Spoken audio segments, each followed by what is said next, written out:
Good morning to all of you. આપણે ગયા લેક્ચરની અંદર જે કાર્બનિક પદાર્થ આપણને આપેલો છે એનો રાસાયણિક સ્વભાવ આપણે ગોતેલો. રાસાયણિક સ્વભાવમાં તમને ખ્યાલ છે તેમ આપણે કાર્બોક્સિલિક એસિડ સમૂહ જે છે એ આપણને મળેલો. હવે આપણને કાર્બનિક પદાર્થની અંદર કયા કયા તત્વો છે એની માટેની આપણે લેસાઇન કસોટી જે છે કરવાની છે. તો લેસાઇન કસોટી માટે આપણે સૌ પ્રથમ લેસાઇન દ્રાવણ બનાવવું પડે. એની માટે આપણે આ બાષ્પ વાટકી એની અંદર આપણે આશરે 10 થી 15 મિલીલીટર જેટલું જે છે એ ડિસ્ટિલ વોટર લેવાનું અને આ ફ્યુઝન ટ્યુબ જે છે એ ફ્યુઝન ટ્યુબ લેવાની અને એની અંદર સોડિયમ મેટલના ટુકડા જે છે એ એકદમ ડ્રાય કરીને તમારે એની અંદર નાખવાના છે. ત્યારબાદ આ ફ્યુઝન ટ્યુબ જે છે એની અંદર આ સોડિયમ મેટલને આપણે લાલચોળ ગરમ થાય ત્યાં સુધી આપણે ગરમ કરવાનું છે પહેલા અને એની અંદર આપણો કાર્બનિક પદાર્થ જે છે એ આપણે ઉમેરવાનો છે અને ફરી પાછું ગરમ કરવાનું.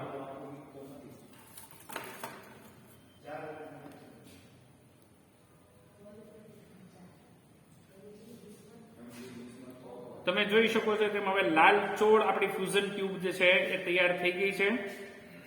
એની અંદર હવે આપણે પિંચ ઓફ સબસ્ટન્સ થોડો કાર્બનિક પદાર્થ જે છે નાખશું.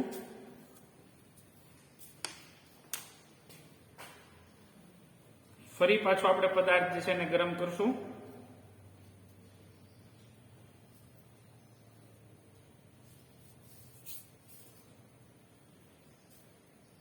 ફરી પાછું લાલચોળ ગરમ થાય એટલે આપણે આ એસ્બેસ્ટોસની શીટ વડે આની અંદર પાણીની અંદર આપણે ફ્યુઝન ટ્યુબને ફોડશું અને એસ્બેસ્ટોસની શીટ જે છે તરત આપણે ઢાંકી દેશું.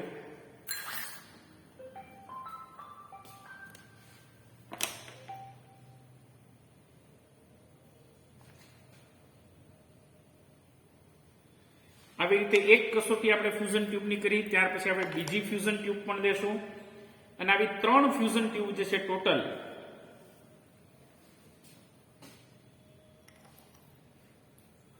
ફરી પાછી આપણે બીજી ફ્યુઝન ટ્યુબમાં પણ લાલચોળ ગરમ થશે ત્યાં સુધી આપણે લેશું.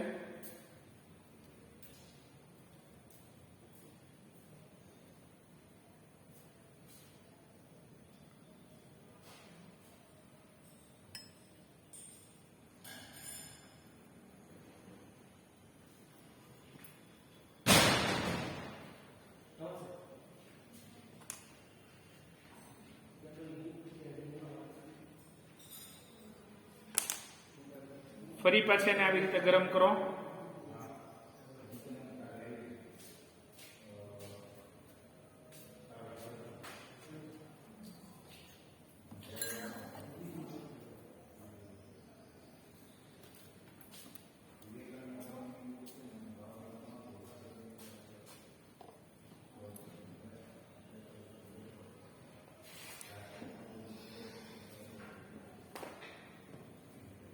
અને આની અંદર એક ખાસ ધ્યાન તમારે એ રાખવાનું કે સોડિયમનો ટુકડો જે તમે નાખો એ કેરોસીનમાં રાખેલો હોય એટલે આ ફિલ્ટર પેપરની મદદથી તમારે એને સંપૂર્ણપણે એનું આજુબાજુનું કેરોસીન હોય શોષી લેવાનું છે અને શુષ્ક શક્ય હોય એટલો શુષ્ક સોડિયમનો ટુકડો કરી અને તમારે એની અંદર નાખવાનો છે.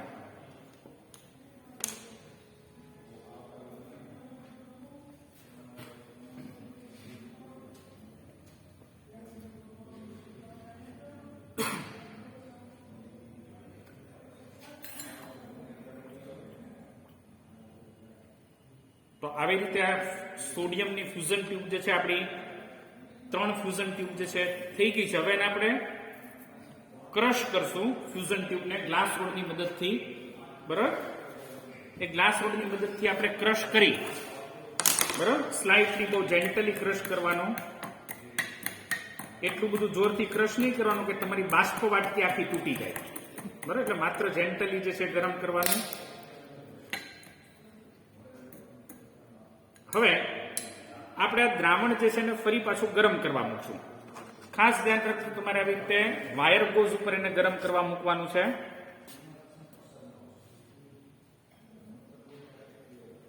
તમારે એપ્રોક્સિમેટલી 5 થી 10 મિનિટ ગરમ કરવાનું છે.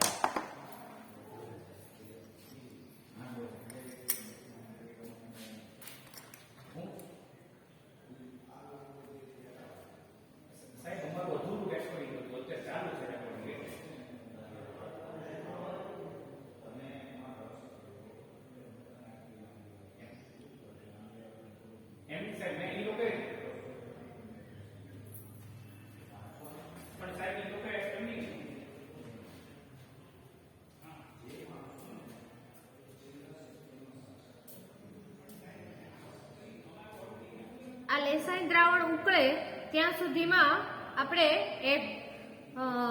નાઇટ્રોજન, સલ્ફર અને હેલોજન તત્વો માટેની કસોટી માટેના જે દ્રાવણો તૈયાર કરવાના હોય એ દ્રાવણો આપણે તૈયાર કરી નાખવાના હોય.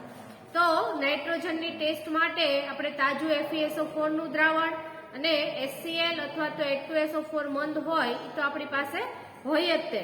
તો તાજું FeSO4 નું દ્રાવણ, એની જ પછી સલ્ફર માટે સોડિયમ નાઇટ્રોક્લોરાઇડ નું દ્રાવણ. તો આ બધા દ્રાવણો તૈયાર આપણે મેં કરી રાખ્યા છે ઓલરેડી.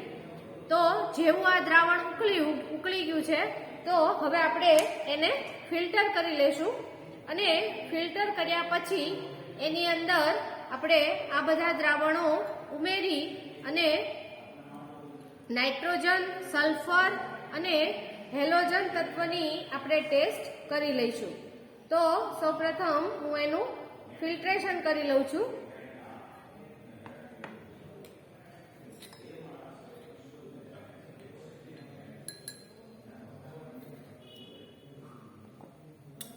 આ ફિલ્ટ્રેશન કર્યા પછી આ ટેસ્ટ ટ્યુબની અંદર થોડુંક લેસાઈન દ્રાવણ લેશું.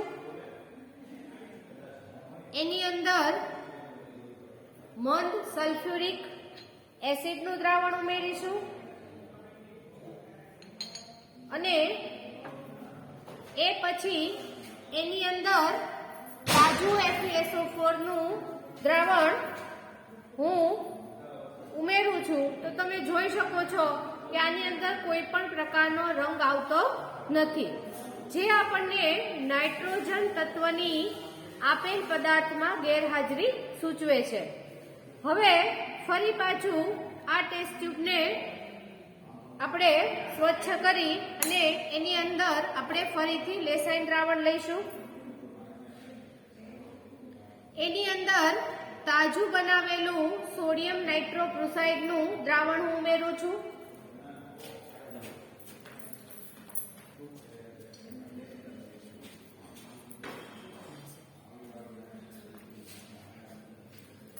અને એના પછી NaOH નું દ્રાવણ ઉમેરતા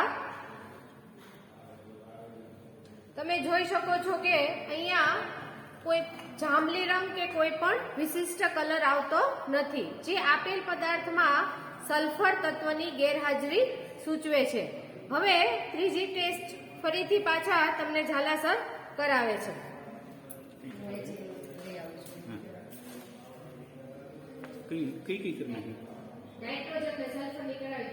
ઓકે, હવે જો છેલ્લી કસોટી જે છે આપણે લેસાઈન દ્રાવણની કસોટી જે છે આમાં કેટલું લેસાઈન દ્રાવણ? ના હા મેમ ટેસ્ટ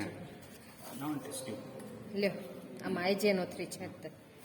આની અંદર ઓલરેડી AgNO3 જે છે એના 2-3 ટીપા રાખેલા છે. એની અંદર ફરી પાછું આપણે લેસાઈન દ્રાવણ જે છે એ ઉમેરશું અને તમે જોઈ શકો છો કે આની અંદર કોઈ પણ પ્રકારના અવક્ષેપ જે છે આવતા નથી. બરાબર, કોઈ પણ પ્રકારના અવક્ષેપ જે છે એ આવતા નથી. બરાબર, આમ હેલોજન જે છે એ પણ ગેરહાજર થયો. એટલે આપણી બરાબર આપણા અવલોકન લેસાઈન કસોટીનું આખું અવલોકન કેવી રીતે થયું કે CH અને O જ તત્વો આપણને હાજર મળ્યા. નાઇટ્રોજન ગેરહાજર, સલ્ફર ગેરહાજર, નાઇટ્રોજન અને સલ્ફર બંને પણ ગેરહાજર જ થાય, હેલોજન પણ ગેરહાજર. એટલે આપણને આપેલા તત્વો CHO છે. બરાબર, અને એનો રાસાયણિક સ્વભાવ જે છે આપણને એસિડિક મળે છે. હવે એસિડિક મળે એથી આપણે બીજા કોઈ સમૂહની આપણે કસોટી કરવાની રહેતી નથી. તમે જોઈ શકો છો કે ક્રિયાશીલ સમૂહ CHO હોય અને રાસાયણિક સ્વભાવ એસિડિક હોય તો માત્ર આપણે COH ક્રિયાશીલ સમૂહની કસોટી કરવાની રહે. એની પરખ માટેની બંને કસોટીઓ આપણે ઓલરેડી કરી નાખેલી છે કે પદાર્થ વત્તા સોડિયમ બાયકાર્બોનેટનું સંતૃપ્ત દ્રાવણ એટલે CO2 ના ઉભરા સાથે નીકળેલો પદાર્થ અને પદાર્થ વત્તા તટસ્થ FeCl3 નું દ્રાવણ એ આપણે ગયા લેક્ચરમાં જ જોયું હતું.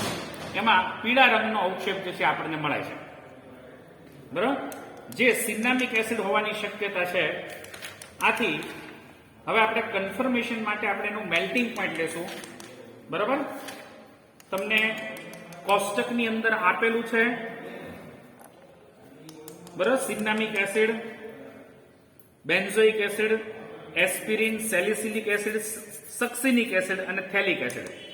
કયા પ્રકારનો કાર્બોક્સિલિક એસિડ તમને આપેલો છે એનો ફાઇનલ કન્ફર્મેટિવ ટેસ્ટ જે છે તમને એના melting point otherwise boiling point ઉપરથી ખબર પડશે. આમાં આપણે એક અનુમાન ચોક્કસ લગાડી શકીએ કે સક્સિનિક એસિડ ન હોઈ શકે, કારણ કે એ એલિફેટિક છે. એટલે બાકીના એસિડમાંથી કયો એસિડ છે એની ફાઇનલ ખાતરી જે છે આપણને એના મેલ્ટિંગ પોઈન્ટ ઉપરથી જ પડશે.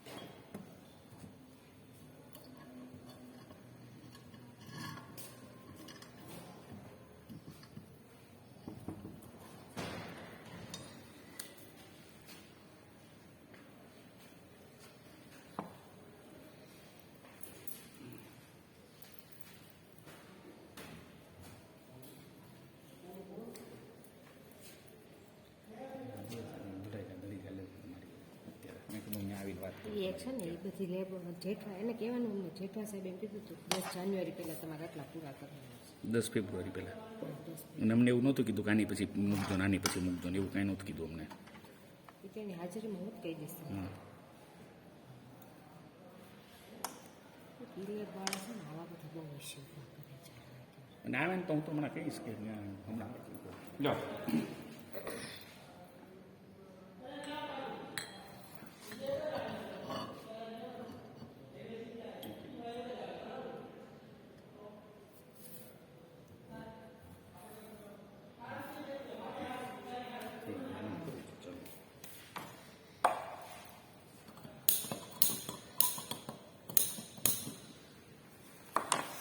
હવે જો મેલ્ટિંગ પોઈન્ટ માટે ખાસ આપણે ધ્યાનમાં રાખવાની બાબતો એ છે કે તમારું થર્મોમીટર જે છે નીચે ગ્લાસ રોડને ટચ ન થવું જોઈએ.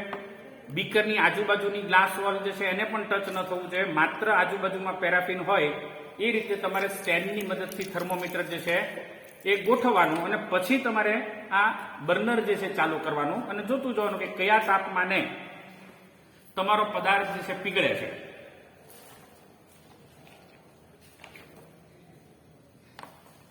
એકસો 133 આવશે.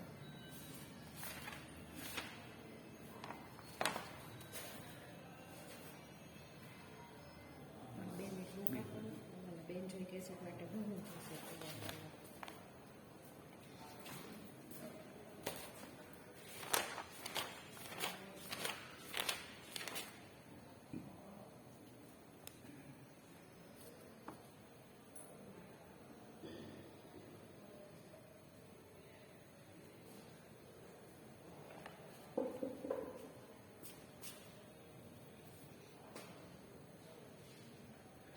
તો અહીંયા આગળ પદાર્થ જે છે એનું મેલ્ટિંગ પોઈન્ટ આવી ગયું છે. પદાર્થ સંપૂર્ણપણે ઓગળી ગયો છે અને એનું મેલ્ટિંગ પોઈન્ટ 133 આજુબાજુ આવે છે. એટલે હવે આપણે આ પદાર્થ જે છે ને બર્નરને બંધ કરી દેશું અને 133 ડિગ્રી સેન્ટીગ્રેડ હોય એવો મેલ્ટિંગ પોઈન્ટ વાળો પદાર્થ જે છે સિન્નામિક એસિડ છે.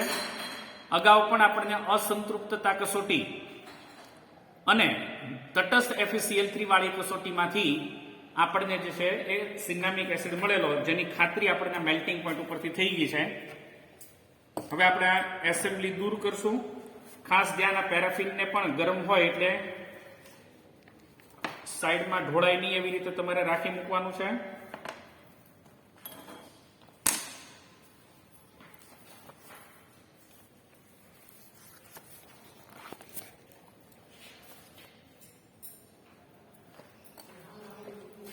હવે આપણે એનો વ્યુત્પન્ન પણ બનાવશું.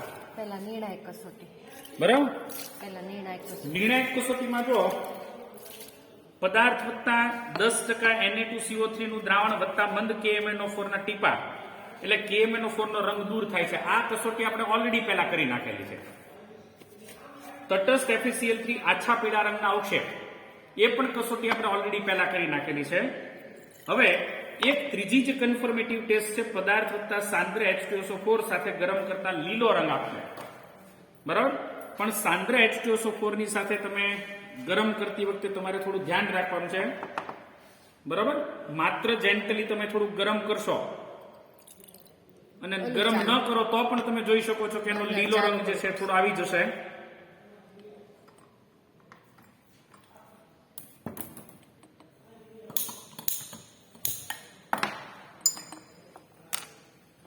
સાંદ્ર H2SO4 સાથે ગરમ કરતી વખતે ખૂબ પ્રિકોશન્સ રાખવાના.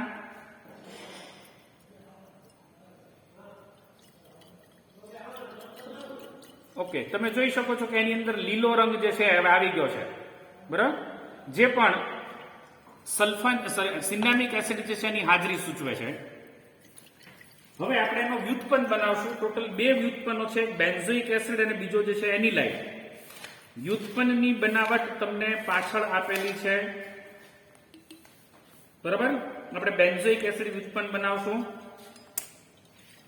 વ્યુત્પન્ન બનાવવા માટે કોનિકલ ફ્લાસ્કમાં પહેલા મૂળ પદાર્થ લેવાનો, થોડું પાણી અને NaOH લઈ, બરાબર, એમાં KMnO4 નું દ્રાવણ તમારે ટીપે ટીપે KMnO4 નો રંગ દૂર ન થાય ત્યાં સુધી આપણે ઉકાળવાનું છે, ગાળવાનું, અને પદાર્થ જે મળે એની અંદર આપણે મંદ HCl ઉમેરવાનો છે. આમાં કોનિકલ ફ્લાસ્કમાં મૂળ પદાર્થ, પાણી અને NaOH જે છે આપણે નાખી દીધેલું છે. હવે એની અંદર આપણે KMnO4 બરાબર એ આપણે ધીમે ધીમે ઉમેરશું અને પછી એને ગરમ કરશું.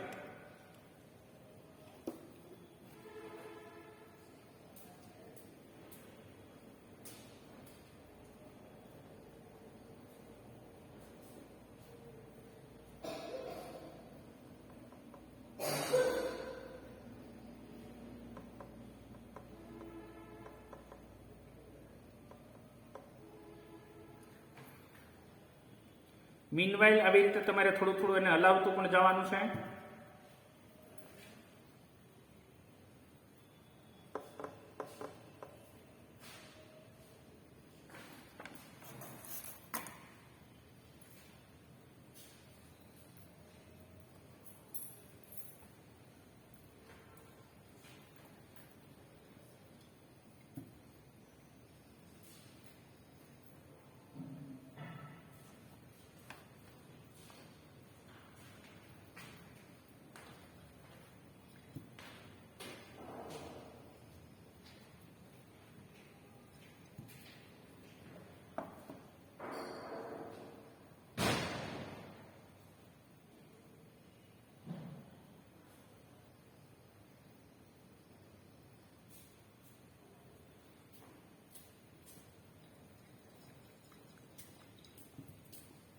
મારા નીકળી આવી ત્યાં રહીશું.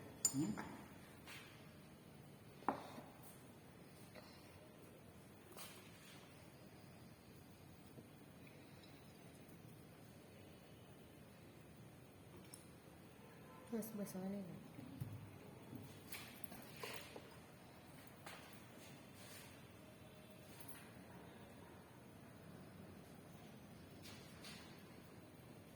અને ફિલ્ટર કરવું પડશે અને લઈએ ને સ્ટેન્ડ.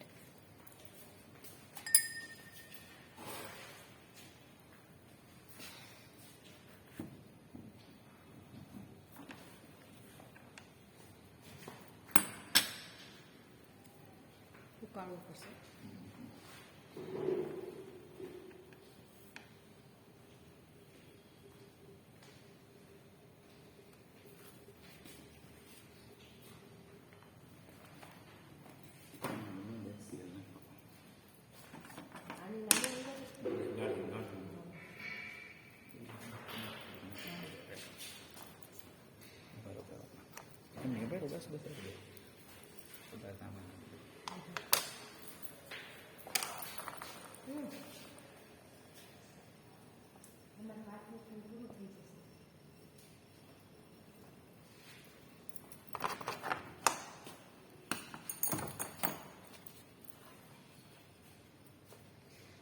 બોલતા જજો ને ફિલ્ટર કરો.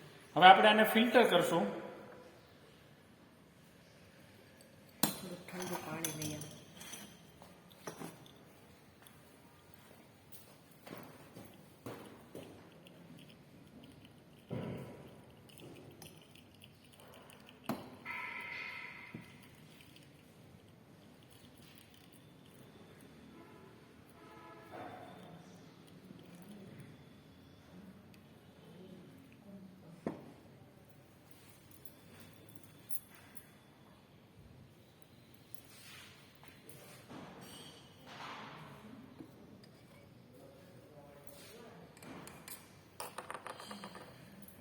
હવે એની અંદર આપણે HCl ઉમેરીએ એટલે પદાર્થ જે છે અવક્ષેપિત થશે.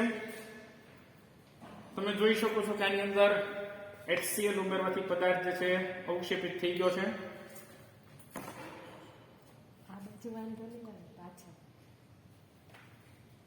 હવે આપણે આ પદાર્થને ફિલ્ટર કરી લઈએ. તમે જોઈ શકો છો કે આની અંદર અવક્ષેપ મળી ગયા છે અને ફિલ્ટર કરી અને ડ્રાય કરીએ એટલે આ આપણો પદાર્થ જે છે એ બેન્ઝોઇક એસિડ ડેરિવેટિવ ઉત્પન્ન જે છે આપણને મળી ગયો છે. વધારે ખાતરી કરવી હોય તો આ બેન્ઝોઇક એસિડ ઉત્પન્ન જે છે એનું મેલ્ટિંગ પોઈન્ટ પણ તમે લઈ શકો. સામાન્ય રીતે આમાં આપણે થોડુંક ઠંડુ પાણી જે છે નાખીએ એટલે બરાબર આપણને અવક્ષેપન જે છે એ મળી જશે. એટલે આમ વ્યુત્પન્ન સહિત તમારો આ ઓર્ગેનિક સ્પોટિંગ જે છે એ અહીંયા આપણે પૂર્ણ કરશું. સિગ્નામિક એસિડ બરાબર, સિગ્નામિક એસિડનું કેવી રીતે લખવાનું એ તમને બધાને ખ્યાલ છે. નેક્સ્ટ લેક્ચરમાં આપણે બીજો પદાર્થ કરશું. Okay, thank you, bye bye.